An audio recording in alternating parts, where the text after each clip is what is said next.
பள்ளியிலிருந்து பாராளுமன்றம். உயர்நிலைப் பள்ளி ஆசிரியராக பணியை தொடங்கி அரசியலில் அடியெடுத்து வைத்து சட்டப்பேரவையை தொட்டு பாராளுமன்றத்தில் பாராட்டு வண்ணம் சீராய் செப்பி செம்மையாக செயல்பட்ட குலாம் முஹம்மது பனாத்வாலாவின் 17வது நினைவு நாள் இன்று 25/6/2024.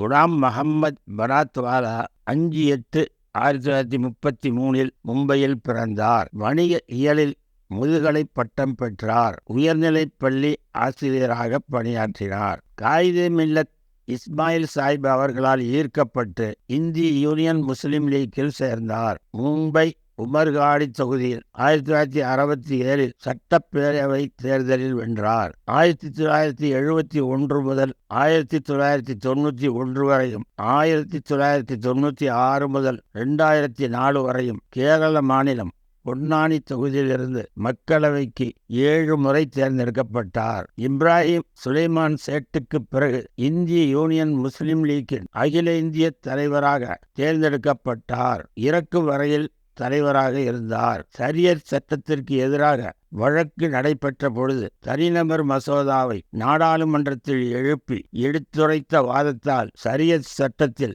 முஸ்லிம் மகளிர் உரிமையை பாதுகாத்தவர் என்ற பெருமையை பெற்றார். ஆங்கிலம், உருது மொழிகளில் சிறந்த சொற்பொழிவாளர். சென்னை முஸ்லிம் அமைப்புகள் சார்பில் சிறந்த சமூக சேவகர் விருதும், பன்னாட்டு நண்பர்கள் சங்கம் சார்பில் விஜய் ஸ்ரீ விருதும், கட்ச் சக்தி சார்பில் சமாஜ் ரத்னா விருதும், சிறந்த நாடாளுமன்ற உறுப்பினருக்குரிய மௌலானா ஃபஜ்ருல் ஹக் கைரபாதி விருதும் பெற்றவர் குலாம் முஹம்மது பனாத்வாலா. 21/6/2008 சென்னையில் நடந்த முஸ்லிம் லீக்கின் மணிவிழா மாநாட்டில் பேசியதே அவர் கடைசியாக கலந்து கொண்ட பொது நிகழ்ச்சி.